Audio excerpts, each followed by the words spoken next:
Gracias, muy bien.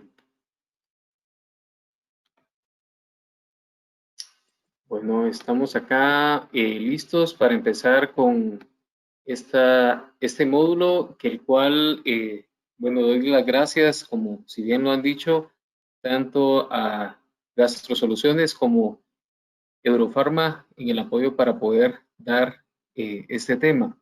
Pues en esta noche voy a compartirles de una forma breve cuál es el abordaje que se maneja para la disfagia. Es un tema muy interesante.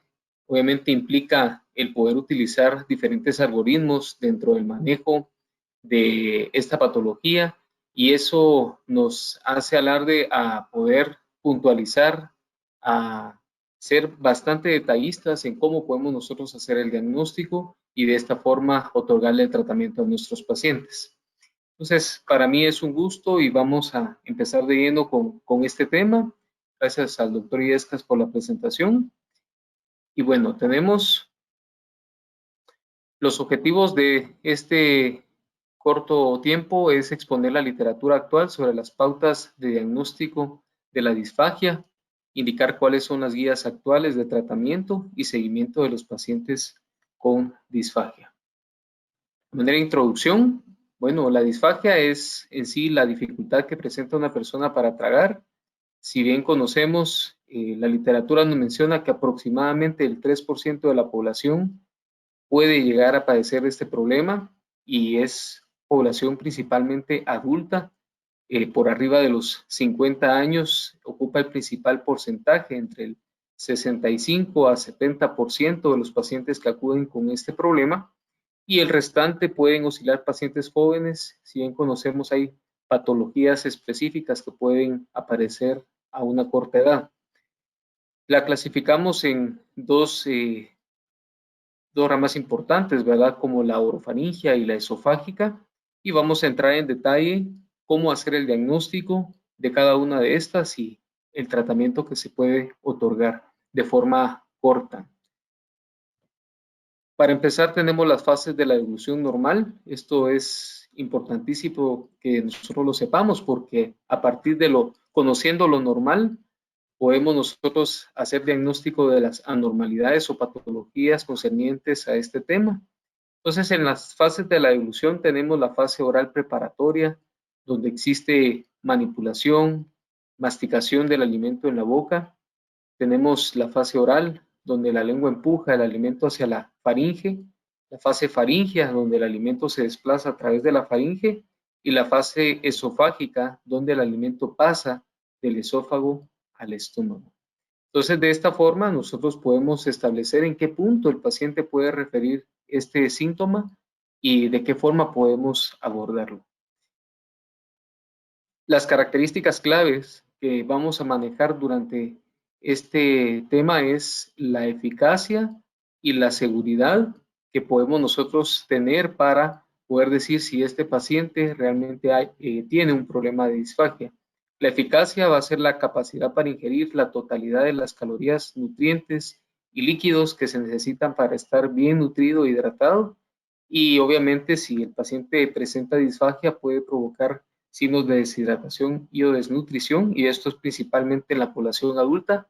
Y el tema concerniente a la seguridad, donde es la capacidad de que la ingesta se realice sin peligro de complicaciones respiratorias. En este caso, introducción laringea o aspiración, y que obviamente conlleva el riesgo de infecciones o inclusive una neumonía. Entonces, estos dos puntos los vamos a tocar más adelante.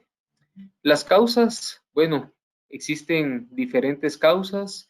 Están las causas estructurales, donde pueden existir anillos esofágicos, pueden existir divertículos, pueden estar presentes también algunas patologías específicamente en el esfínter esofágico inferior y superior, que pueden conllevar al desarrollo de estas entidades. Tal es el caso de la calasia, tanto esofágica como tal, inferior, y así también faringia. Tenemos las causas neurológicas, donde sí hemos documentado, al menos en nuestro medio, no es algo que con tanta frecuencia hagamos diagnóstico, pero como podemos hacer alarde a los eventos cerebrovasculares. Tenemos también la enfermedad lateral amiotrófica, ¿verdad? Que podría llegarnos a ocasionar estos cambios. Enfermedades de tipo muscular que están muy relacionadas a situaciones inmunológicas que condicionan a que el paciente tenga cierta dificultad para poder tragar y que el alimento pase con facilidad. Las causas farmacológicas, si bien conocemos, hay diferentes medicamentos que pueden ser promotores de dificultad, principalmente con acción sobre el esfínter esofágico inferior. Y bueno, no está de más mencionar que existen ciertos procesos, ¿verdad?, propios de la edad, del envejecimiento, que pueden llegar a ocasionar que el paciente presente disfagia. En este caso, con el término presbifagia. La clasificación, bueno, podemos clasificarla de diferentes formas. Al menos esta revisión bibliográfica la clasifica en forma de inicio, si es aguda o crónica, según el tipo de alimento que afecta, si solamente es el líquido, si solamente es el sólido, ambos. La duración, si es transitoria o permanente. Y está la clasificación según la causa, como lo mencionamos anteriormente, funcional, motora, neuromuscular, que pueden estar implicadas las tres cosas, con alteración en la función de los músculos, esfínteres, raíces nerviosas, etcétera, que están implicados en el tema de la deglución. Está también por ende la estructural, orgánica y mecánica, donde puede existir la disminución del calibre en alguna parte del recorrido por donde pasa el bolo alimenticio. Obviamente no podemos pasar por alto las causas neoplásicas que pueden ser incluidas dentro de este tipo de causa. Está la clasificación según la localización, como ya lo mencionamos al inicio, orofaringia, desde los labios hasta el inicio del esófago, o esofágica desde el inicio del esófago hasta el estómago en sí. ¿Cuáles son los síntomas en la disfagia orofaringia?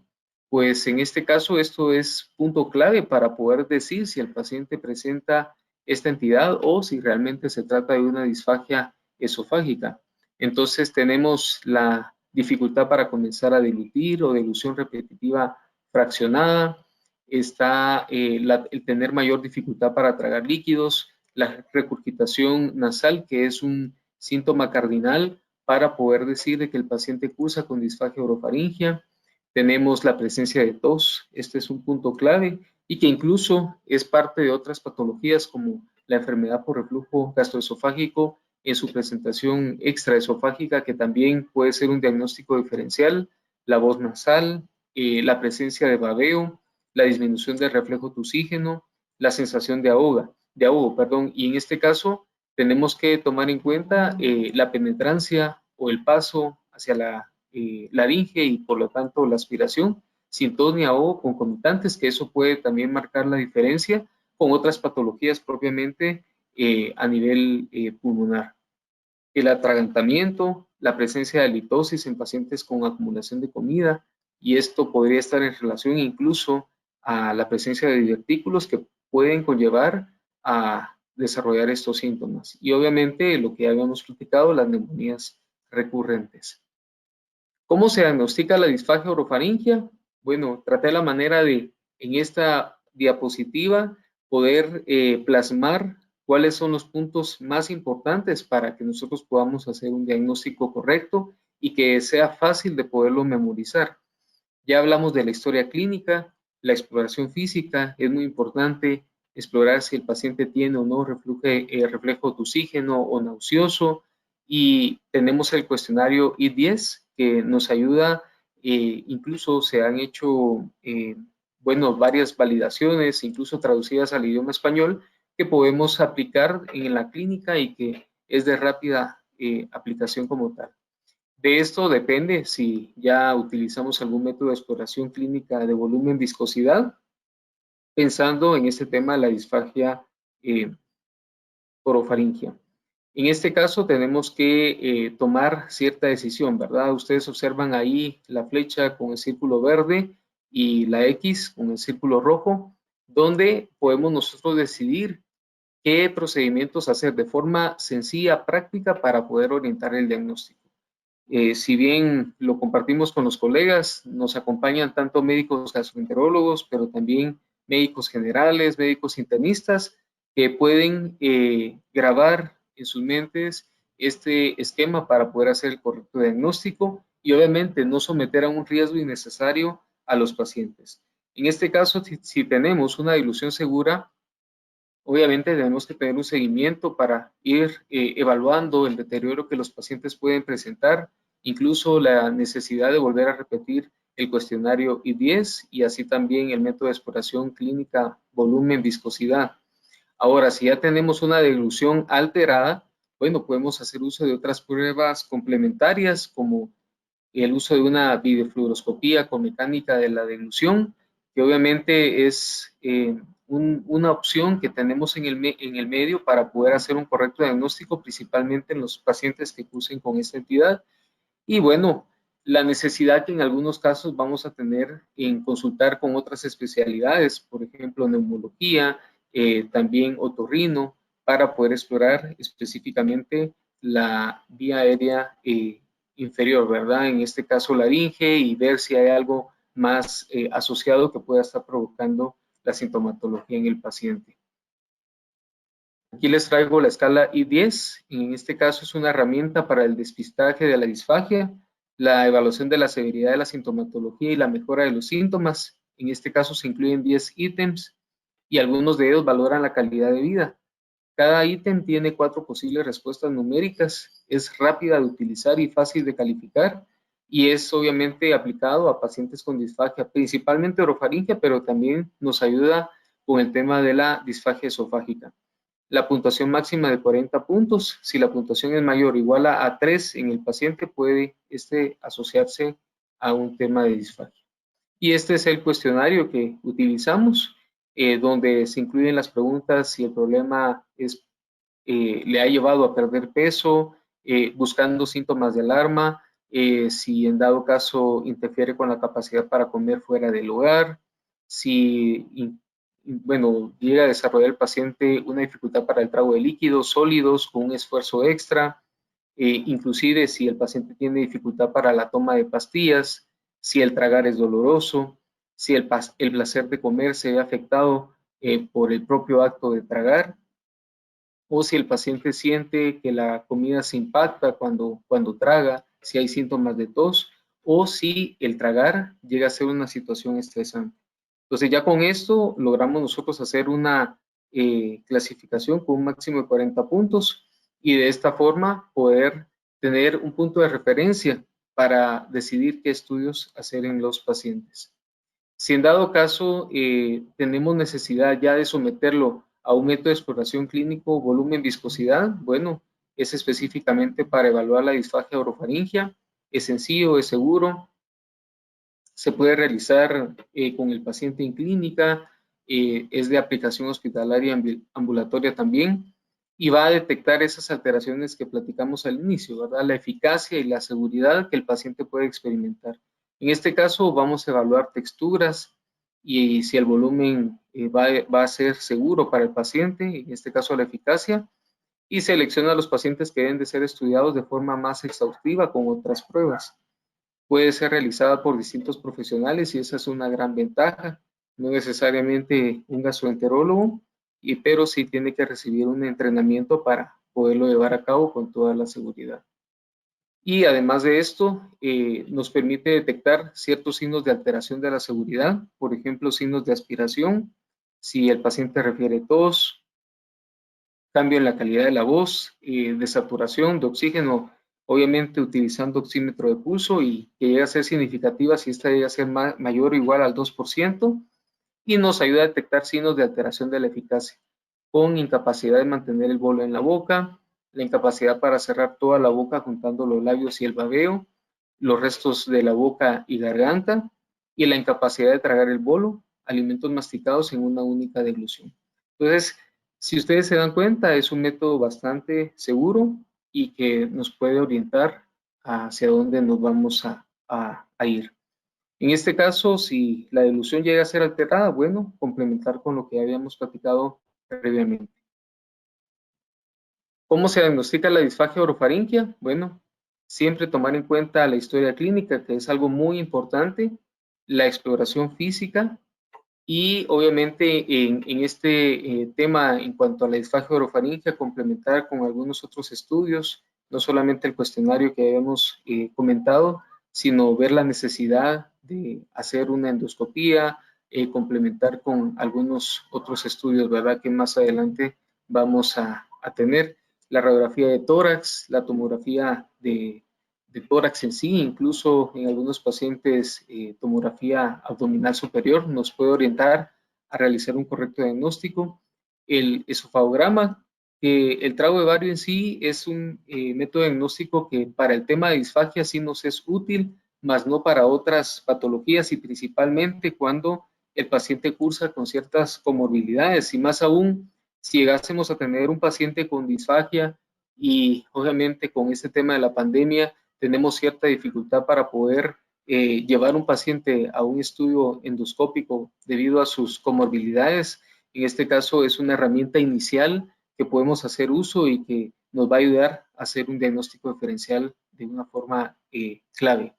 La endoscopía, como ya les mencioné, y las pruebas funcionales que más adelante el doctor Iván García nos va a exponer sobre el uso y el papel que juega la pHmetría, como también la manometría esofágica de alta resolución. Bueno, ya para ir terminando, estos son los organigramas que usualmente utilizamos y esto es algo que es muy fácil de poder memorizar, donde el paciente refiere dificultad para el trago y en qué momento el paciente lo siente y asociado a qué, ¿verdad? Si es cuando el paciente come durante en sí la comida, qué sensación tiene, si el paciente tiene una sensación de formación de globo, bueno, definitivamente podemos pensar en un globo como tal, un globus, perdón, y también podemos preguntarle al paciente dónde es que siente la dificultad para el trago, si es en el cuello o si es retroesternal. Si es en el cuello, bueno, ¿es faringia o es esófago? En este caso, pasamos a los síntomas cardinales que ya les había planteado, si es al inicio, si el paciente después del trago presenta regurgitación nasal, si el paciente al tragar percibe tos o si tiene que hacer tragos repetitivos para poder permitir la dilución. Entonces, en este caso, sí vamos a poder establecer si es faringia y si no, no están estos síntomas cardinales, ya plantea la necesidad de que el paciente pueda tener una disfagia de tipo esofágica. A partir de esto, si es una disfagia esofágica, bueno, si es a sólidos o es a líquidos. Si es a sólidos únicamente, probablemente es una situación estructural. Aquí ya tenemos que pasar a evaluar si el paciente la presenta de forma intermitente y no progresiva o si es progresiva. Si es intermitente, no progresiva, bueno, pensemos en la posibilidad de que pueda ser un anillo o si en dado caso el paciente pueda tener progresiva, si se asocia a síntomas de reflujo.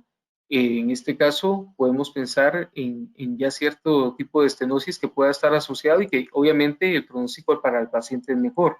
Pero si ya se suma a esto la pérdida de peso, obviamente, y este ha sido de forma progresiva, rápida, ya podemos pensar en una situación neoplásica.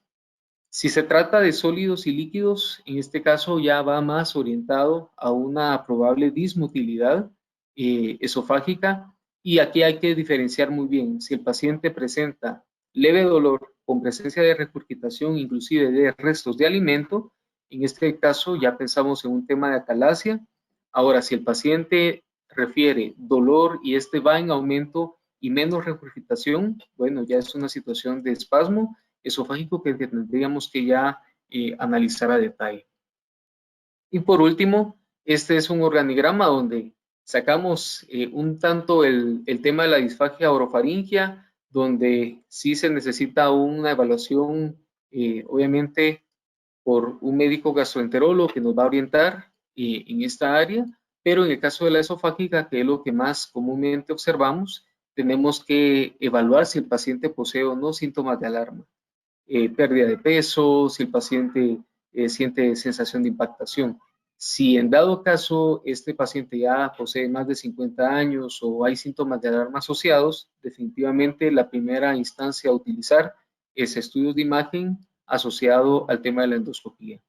Si el paciente no presenta síntomas de alarma, bueno, veamos el diagnóstico diferencial más común, que son síntomas de enfermedad por reflujo gastroesofágico.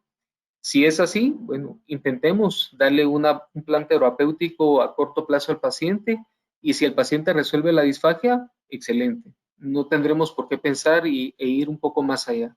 Ahora, si el paciente no tiene síntomas definitorios de enfermedad por reflujo gastroesofágico, bueno, pensemos en algún tipo de estenosis, algún tipo de inflamación, y en este caso quiero también hacer mención sobre un diagnóstico que hemos estado observando muy comúnmente en jóvenes, como la esofagitis eosinofílica, que es una entidad que vale la pena colocar en este punto. Si definitivamente se documenta alguna lesión, bueno, manejemos esa lesión. Y de lo contrario, si no existen lesiones esofágicas demostradas, pasemos al tema de la manometría esofágica. Entonces, de esta forma, quiero finalizar mi presentación, darle las gracias al equipo, y de esta forma le cedo el espacio al doctor Iván García, que continúa con la siguiente charla.